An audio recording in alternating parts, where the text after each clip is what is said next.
1. Travis, this is so exciting. This stuff is so interesting to me. You and I are continuing this conversation about salvation, and I made the point at the end of the last show that I'm coming to have a deep respect and just it's really freed me up to see that there is salvation available in Protestant churches, Catholic churches, Anglican churches, Orthodox churches, not in liberal Protestant churches, and learning about the theology and the ways that these other systems can help me in my faith. It's really, really exciting to me. It's like, I don't mind quoting the Pope, I don't mind reading a book by an Orthodox priest.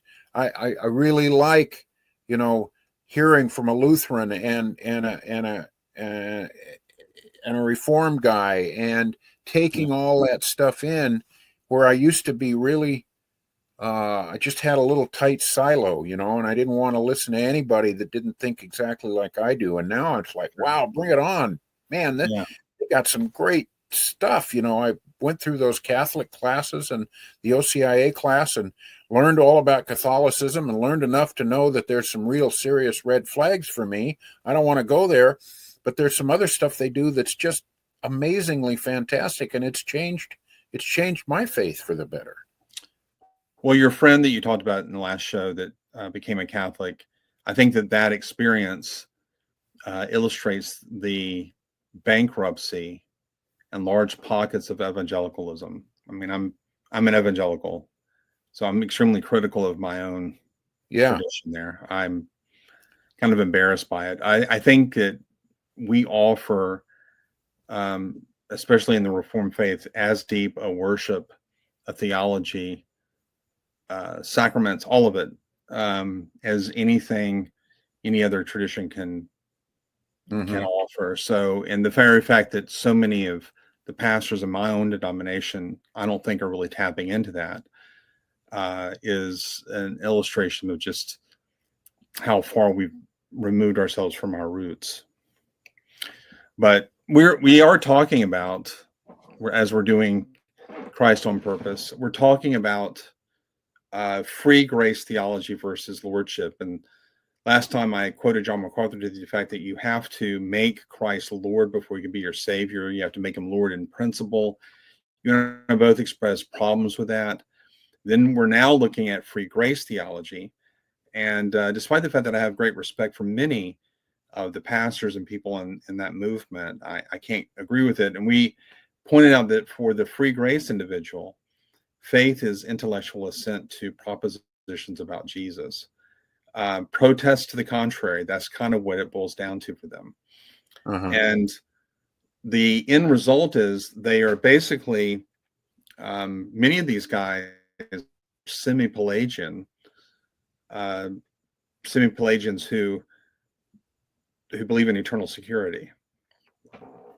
Pelagius was a British monk who opposed Augustine on the issue of grace way back in the 4th and 5th centuries. And so in Augustine's Confessions, he said, Lord, command whatever you will, but grant what you command. Because he knew that whatever God commands him, he's not going to be able to follow it. Right. And the Pelagius was infuriated by this because he said, look, if God's going to give a commandment, he's not going to give you a commandment to do something that you can't do. Really? That's the clash that created the Pelagian controversy. Yeah. If that were true, we could live a sinless life. Yes. And so the church ever since then has said Pelagianism, which says that grace is neither necessary nor sufficient. It is welcome. Actually, if God wants to give me grace, great. Thank you, Lord. But it's not necessary for me to believe in Jesus or follow the commandments. And the church has universally opposed Pelagianism. It is said that this is not true, at least in the West. Now, the debate between the Arminians and the Calvinists is the Arminians are going to say grace is necessary, but it's not sufficient. Your free will has to work with grace to have faith and then to do the things that you're called to do. Sort of cooperating with God for our salvation and sanctification. That's right. So we call this synergism. That is two working. We have a synthesis of two parties working, God and us. The Augustinians, the Thomists, the Calvinists, they embrace what is called monergism. And that is the idea that grace is not only necessary, but it's also sufficient. So that when God gives it, it is an effectual calling whereby you actually come. Sometimes it's called irresistible grace.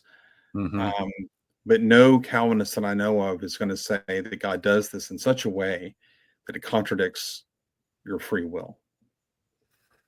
Sometimes as A.A. Hodge said, we're no freer than when we were believing in Jesus. It's sometimes the language gets in the way. The way you just described that almost sounds like the synergism. It almost sounds like, which is the kind of the position that I hold. I believe that, when I get up in the morning, okay, let me give you an example.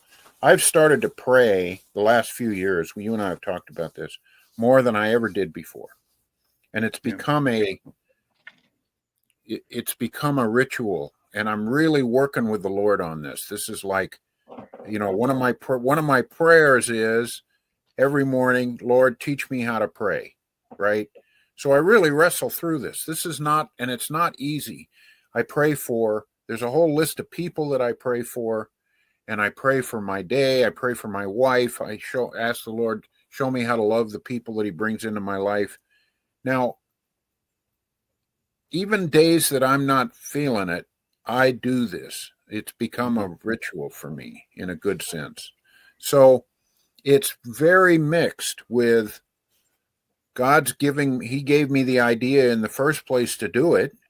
And he answers some of these prayers and he's helping me through it. But my will and my desire to pray is mixed in there too. It's not so cut and dried.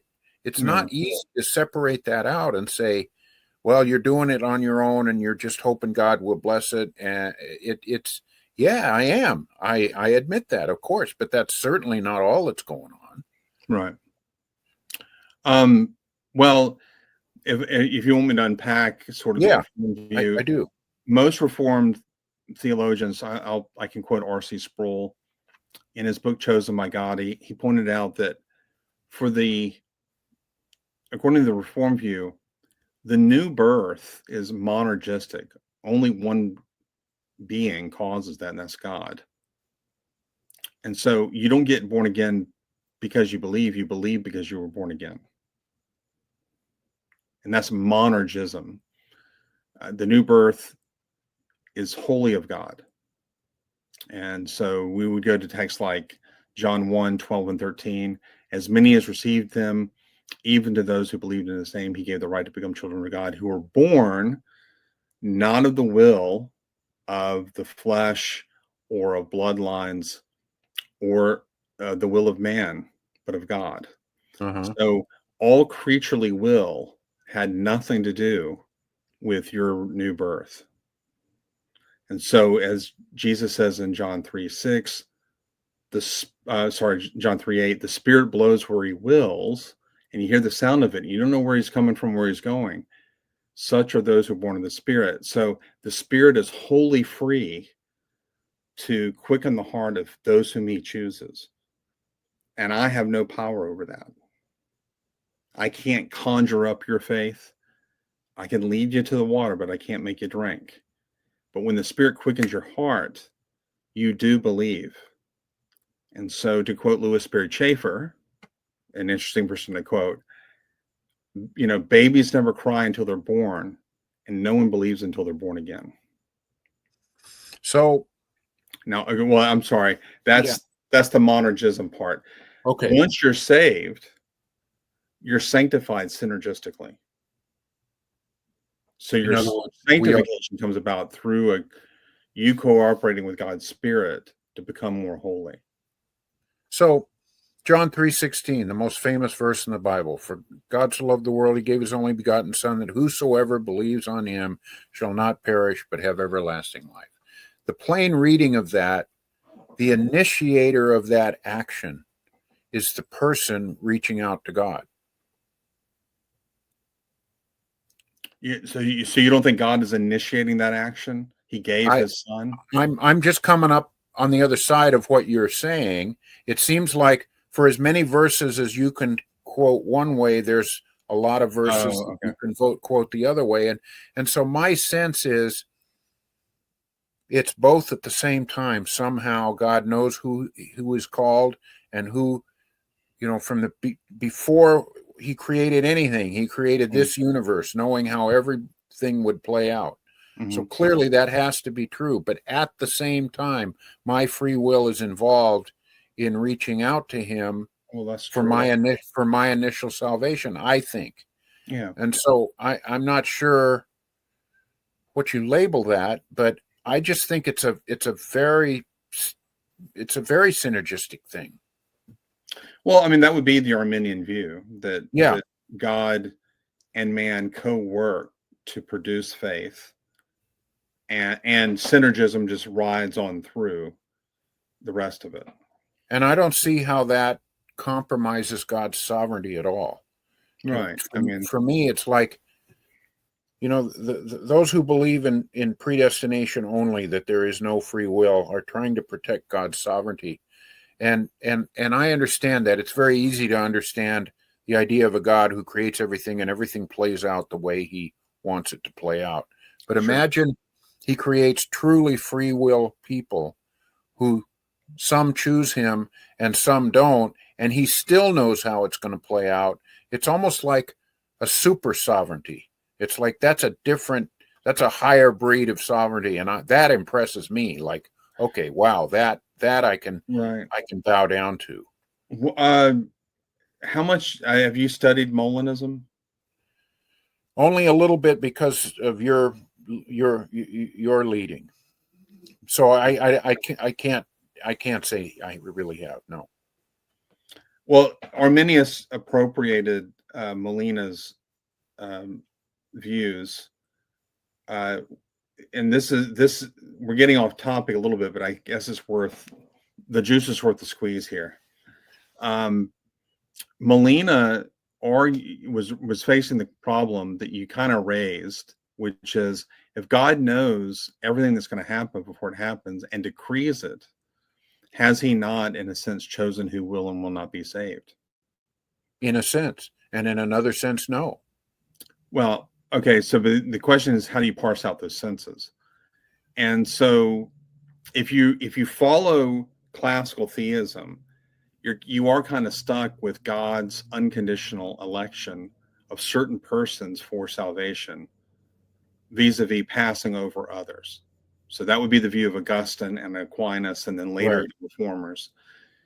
And Molina was trying to wrest the metaphysical and theological foundations for justification by faith that Luther and Calvin were giving by mitigating this strong understanding of sovereignty. I mean, Luther said we have a bound will. Our will is bound to sin. We're free in the things below. I can choose what shirt I'm going to wear, but we're not free in the things above. I can't choose God unless he chooses me. So Molina said he's trying to mitigate this. Right. And so he said, well, the reformers said that God has this thing called natural knowledge. Thomas Aquinas said this too, which is God's knowledge of all possibilities. Right. And God selects among those possibilities the world that he wants. It's like a million gazillion infinite DVDs. I think that has to be true. And he selects those, and that is the divine decree of everything that will happen. And so what we are doing, we are living out what he knows through his free knowledge. His free knowledge is grounded in his free decision to create this world and not another. And that free knowledge comprehends, therefore, everything that is or will be. Yes. So natural knowledge is everything that could be. Free knowledge is everything that is or will be. And if that's your view, then God is choosing who is and who isn't going to be saved. I mean, that's just as obvious. So how do you mitigate that? Well, Molina said God has another type of knowledge called middle knowledge. And his middle knowledge is a comprehension of all worlds that are feasible for him to make. Now, this is very subtle, but it's feasible because there's some worlds that are just not feasible for God to make. Okay, so let's say you have two logical possibilities. Mm-hmm. One possibility is that Christopher Hitchens believes in Jesus and he gets saved. Another possibility is that his brother, Peter Hitchens, believes in Jesus and gets saved. Now, God wants both of them to be saved. Unfortunately, every time he thinks of a world and how these guys are going to interact, it turns out that every feasible world wherein Christopher Hitchens believes and gets saved, his brother Peter doesn't. And all the worlds in which Peter does, Chris doesn't. Mm-hmm. So God does the next best thing. He picks the feasible world with the greatest number of people that are going to freely trust Christ and get saved. And it just so happens that we're living in the world where Peter Hitchens believes in Jesus and Chris doesn't. So the way the Molinist will word this is he will say, it is up to God whether we live in a world in which we are predestined for salvation, but it is up to us whether or not we're predestined in the world in which we find ourselves. Yeah. That's the Molinist view. Can I give you my way that I have thought through this? Because I've, lacking a classical training in theology, I've kind of come on my own way of doing this. And to me, it has to do with time. Okay, so when we say before the foundation of the earth, God thought through all of these possibilities and chose this universe, I think that word before is misplaced. I don't think we can use that word because time is part of the creation. Mm-hmm. So in God's eternal existence, what will be is, and what has been is, it's all in front of him. Right. Okay. But in our existence, we live in the timeline. And the key point that I want to make is God's choosing of that universe is outside of time. That's the term that I like to use. So was it before? Was it after?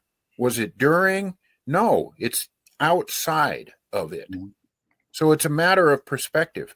I can, out in God's eternal existence, it's all done. It's said it can't be changed. But inside the timeline that I'm living in, I'm making free will choices that affect the outcome that inside the timeline is not known yet.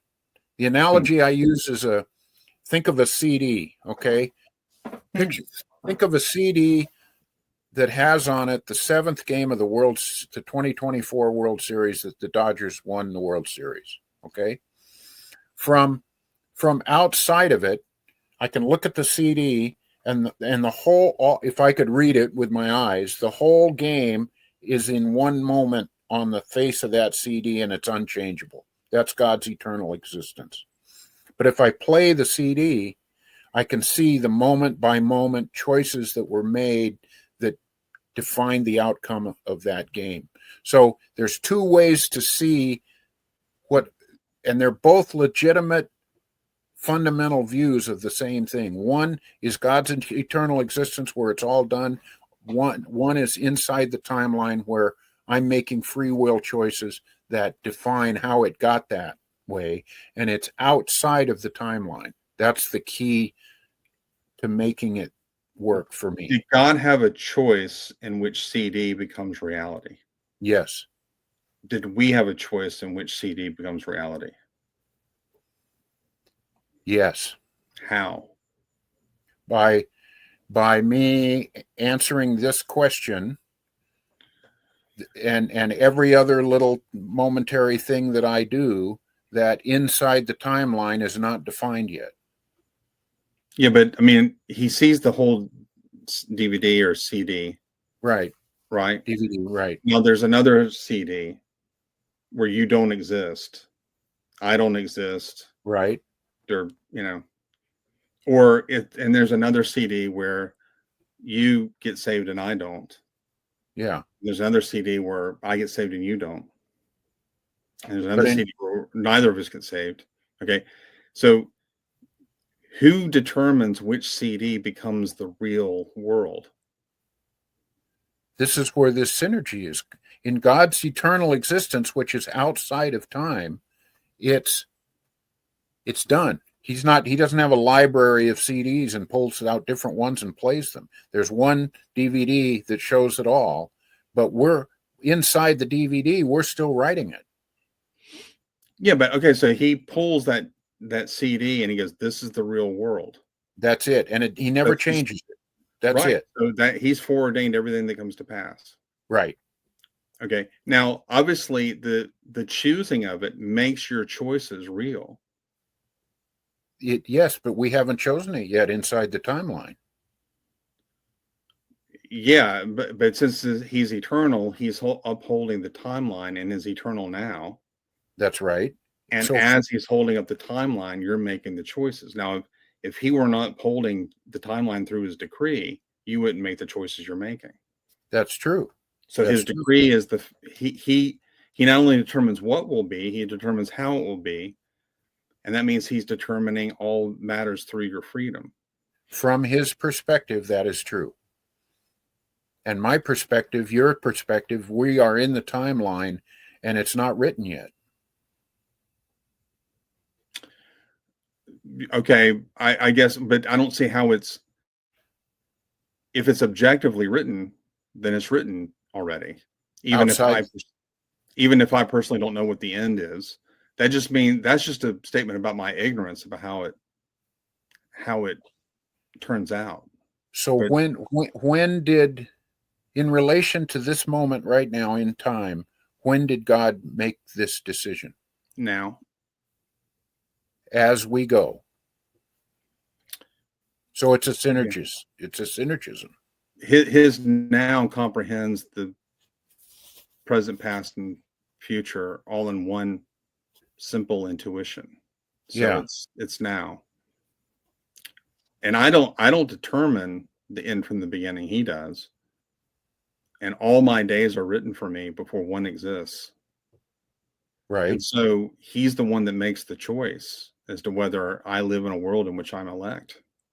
So the way you're making it sound is we don't have any choice in the matter. We don't have any free will. All right. When I'm given the gospel, it is me choosing. Okay, so how does that fit into what you just the narrative that you just gave? How does the choice that you made to either, go get a beer or witness to this guy at this moment, how does that choice fit in? And how are we responsible for it if God has ordained it before the foundation of the earth? His unilateral ordination guarantees that when I make the choice I make, it's free. He can foreordain not only the what, but the how. Now, I can't do that. I can't cause something unilaterally without determining it in a hard and fast way. So if I want the food to come to my mouth, and I'm going to use means to get it to my mouth, I'm going to force it there. I'm going to compel it into my mouth. Right. But God can achieve his necessary ends through contingent means. And that's where his omnis come in. But the very fact that we're talking this way means that in terms of my election to salvation, I didn't have a choice in the matter. What I have a choice in the matter for is my salvation. Salvation and election are not the same thing. Election is unto salvation, but it's not salvation. There are billions of elect people out there right now that don't know the Lord. And if they were to die, the second before they believe, they'd perish. So define election then in that. It is the act of God whereby he chooses a person for salvation. And that choice is unconditional. I don't choose. He doesn't choose me because I chose him. I chose him because he first chose me. But it's a free choice. The choice to be saved is a free choice, but it's not God working with me to do it. He gives me the power to do it, and I do it. Now, my sanctification is working with the Spirit, but my depravity makes me such that I can't choose until he gives me the strength to do it. So do you think there are some people who are elect who will not be in heaven? No, I do not. It sounded like a minute ago you made that sound. There are people who are elect who are currently unsaved, such that if this is the heretical hypothetical, if they were to die the second before they would believe, they will perish. Okay. And I would also say that they reprobate those people that are non-elect. The offer to salvation is so genuine and sincere that if perchance they were to believe, God would honor their faith and save them. Mm-hmm. However, as it turns out, there is no such thing as an elect person who will not be saved, and there is no such thing as a reprobate person who will choose to believe. Jesus says, all whom the Father has given me, all will come to me. Yes. And the one who comes to me, I will in no wise cast out. He's speaking of a group of people who are elect, unconditionally elect. And it is that choice of election which guarantees that they will be saved. No one can come to me unless the Father who sent me draws him. I think that all of the verses in the Bible, all of the passages, all the places where election is clearly spelled out are explainable by God's eternal existence, and knowledge outside of time that all of this stuff is going to happen in a certain way. Just knowledge? Action? Well, I mean, if you say just knowledge, then we're fated to believe. God is he's just knowing what will happen. Yeah, and that's what I'm resisting, right? Yeah. But I think our free will... The only way to save yourself from fatalism is the divine decree. Yeah, our free will choices inside the timeline are represented by verses like John 3:16, where it seems clear that the initiator of the action is the person.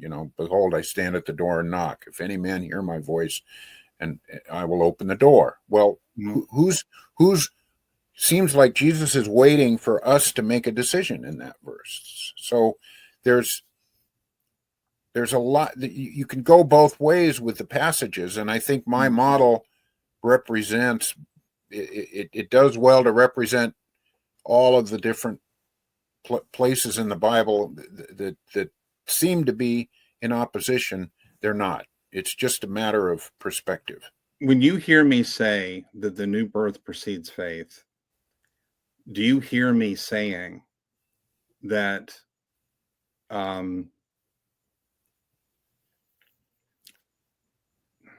that a person can maybe go a day or a year without believing?